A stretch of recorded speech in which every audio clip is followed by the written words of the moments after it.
Hello, everyone, and welcome to another episode of Tim and Tom's Film Nights. Today, we have the pleasure of discussing the 2009 horror action film Underworld, Rise of the Lycans, directed by Patrick Tatopoulos. Now, before we dive into the movie, let me introduce myself. For those who are joining us tonight, my name is Timothy, and as you can probably tell, I am not a fan of horror films. However, I always try to be open-minded and give each film a chance. Greetings, everyone. My name is Tom, the resident horror enthusiast here at Tim and Tom's Film Night. Unlike Timothy, who seems a bit hesitant about today's film, I am quite excited to delve into the dark and bloody world of Underworld again. Now, let's not waste any more time with pleasantries, shall we? Timothy, what are your initial thoughts on this prequel to the popular franchise? Well, Thomas, I must admit that the film's premise intrigued me from the start. The idea of exploring the origin of the war between vampires and werewolves in a world where vampire elders can raise werewolf children as slaves is quite unique. However, I found myself rather bored throughout most of the movie.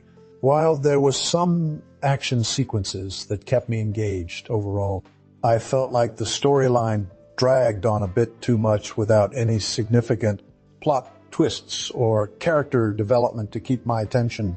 As for the acting, Michael Sheen did an admirable job portraying the conflicted character of Lucian. His transformation from obedient slave to defiant leader was believable and compelling. However, I found myself more drawn to the supporting characters, particularly Sonja, played by Rana Mitra, who added a much-needed dose of complexity to the otherwise black and white world of vampires and werewolves. While I understand Timothy's reservations about the pacing, I must say that I found Underworld, Rise of the Lycans, to be a visually stunning film that successfully built upon the lore established in the previous installments. The sets and costumes transported me back to the 15th century, immersing me fully in this dark and gritty world. As for the performances, as I mentioned earlier, Michael Sheen truly shines as Lucian. His complex emotional journey from a loyal servant to a defiant leader is captivating. Rana Mitra also delivers a convincing performance as Sonja, adding layers of depth to her character's relationship with Lucian. However, I must say that the standout performance for me was Bill Nye's portrayal of Viktor. His cold and calculating demeanor contrasts beautifully with his moments of vulnerability, making him one of the most compelling antagonists in the franchise. Timothy, do you have any interesting trivia about this film to share? Well, Thomas, I did some research before we started our discussion and found something quite interesting about the costumes used in the film. The leather armor worn by the vampire death dealers was actually made from real animal hide, adding a nice touch of authenticity to the movie's setting. Moreover, the werewolf makeup was reportedly quite laborious to apply, taking up to 5 hours per actor. This dedication to maintaining the film's dark and brutal tone is commendable.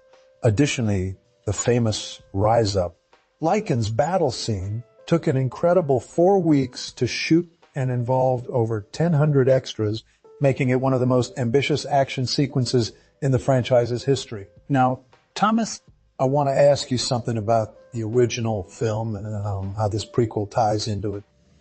There is a scene where Celine, played by Kate Beckinsale, mentions that her family was killed by werewolves, but later on, we learn that they were actually slaughtered by vampires led by Viktor.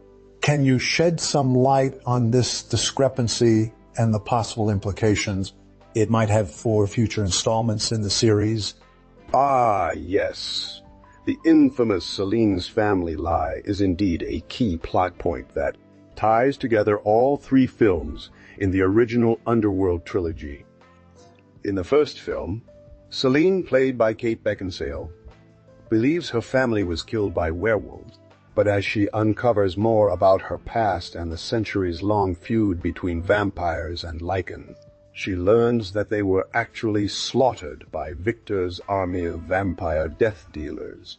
This revelation not only turns her world upside down, but also sets her on a vengeful mission to bring the true perpetrators to justice, leading to even more bloodshed and betrayal throughout the franchise.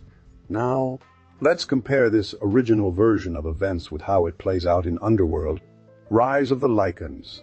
While there are some similarities, such as Viktor's role as a ruthless vampire leader who uses fear and manipulation to maintain control over his subject, there are also significant differences. In the prequel, we get a deeper look into the complex relationship between Viktor and the man who would become the first Lycan leader, Lucian.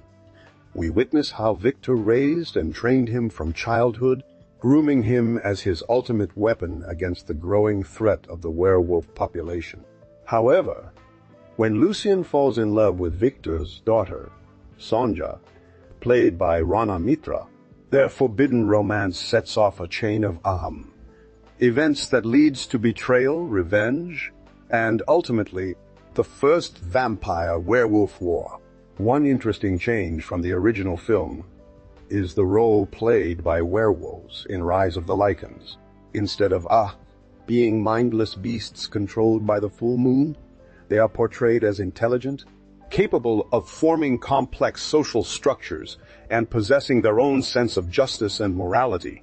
This nuanced depiction adds more depth to the underworld mythology established in the original film, providing a richer backdrop for the conflicts that will define future installments of the franchise. So, Timothy, what do you think about these changes? Do you believe they successfully expand upon the lore established in the first movie? Or do they dilute its overall impact? Well, Thomas, I must admit that I found Michael Sheen's performance as Lucian and his transformation from a loyal servant to a ruthless rebel quite compelling. He portrayed the character's inner struggle between duty and love convincingly, which made the audience empathize with his actions despite his violent actions. Rana Mitra, who played Sonja, also delivered a solid performance as the rebellious daughter caught between her father's expectations and her growing feelings for Lucian. Their chemistry was palpable, adding an unexpected layer of humanity to what could have been a typical love triangle plot device. However, I must say that Bill Nighy's portrayal of Viktor left something to be desired. While he certainly exudes an air of menacing authority in the role, I felt like his performance lacked the charismatic charm and manipulative charm that a character like Viktor should possess. It's not to say that he was bad per se, but compared to other performances in the franchise, especially those of the late, great Anthony Stewart Head as Lord Aim, Vampire and Buffy the Vampire Slayer, I found myself wishing for a little more depth and complexity from Viktor's portrayal. Now, moving on to the film itself, I thought director Patrick Tatopoulos did an admirable job of capturing the gritty, dark atmosphere that has become synonymous with the Underworld franchise. The set design and costuming were also top-notch, transporting viewers back to the brutal medieval setting. However, I must confess that the CG effects in some scenes were somewhat dated compared to today's standards. While they still hold up reasonably well, given the film's 2009 release date, I found myself wishing for a little more polish in terms of the werewolf transformations and some of the larger battle sequences. Overall, while Underworld, Rise of the Lycans isn't an earth-shattering addition to the action horror genre, it does serve as a decent prequel to the original trilogy.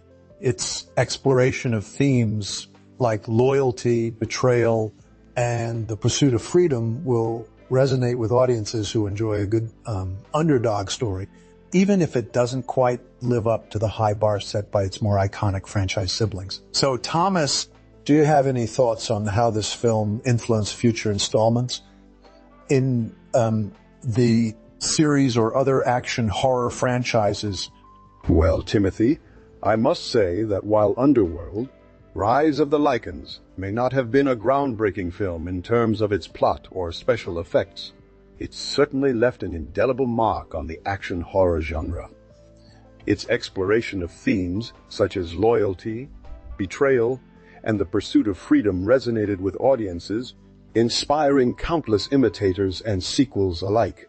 One of its most notable influences can be seen in the popular television series True Blood, which premiered just a few years after the release of Rise of the Lycans.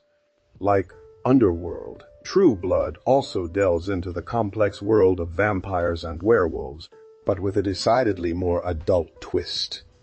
The show's protagonist, Sookie Stackhouse, played by the talented Anna Paquin, discovers she has the unique ability to communicate with supernatural beings, thrusting her into the middle of a dangerous love triangle involving a vampire sheriff and a werewolf shapeshifter.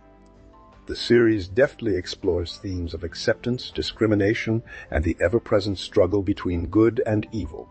Another notable influence can be found in the Twilight film franchise, although its connection to Rise of the Lycans is less direct. While the Twilight saga focuses more on romance than pure action, it does share similar themes of forbidden love between humans and supernatural creatures. The series' central couple, Bella Swan and Edward Cullen, must navigate the dangerous world of vampires and werewolves, each representing different factions in an age-old feud. In conclusion, while Underworld, Rise of the Lycans may not have revolutionized the action horror genre, it did leave a lasting impact on subsequent films and TV shows that sought to emulate its success. Its themes of love, loyalty, betrayal, and the eternal struggle between good and evil continue to resonate with audiences today, solidifying its place in pop culture history. So, Timothy, what do you think about these influences? Do you see any other films or TV shows that have been inspired by this classic film? Well, Thomas, while I appreciate your enthusiasm for the film, I still stand by my initial assessment. While there were some admirable elements, such as the atmospheric set design and Michael Sheen's performance as Lucian, overall, Underworld, Rise of the Lycans failed to deliver on its potential. The predictable plot twists and cliché character arcs didn't quite live up to the high standards set by the original Underworld trilogy. And while I can see how it may have influenced later works like True Blood and even the aforementioned Twilight series, I don't think that's necessarily a compliment in this case. As for other films or TV shows that might have been inspired by this classic film, I wouldn't be surprised if some of the more recent werewolf-centric entries like 2014's The Wolf of Wall Street or even the popular Netflix series Werewolf. The series drew some inspiration from its themes of betrayal and transformation. However, that's just my humble opinion. What do you think, dear viewers? Did you enjoy our discussion about Underworld, Rise of the Lycans? Do you agree or disagree with us? Please don't hesitate to leave a comment, subscribe to our channel, and hit that like button if you enjoyed this video. Until next time, farewell and bon appetit.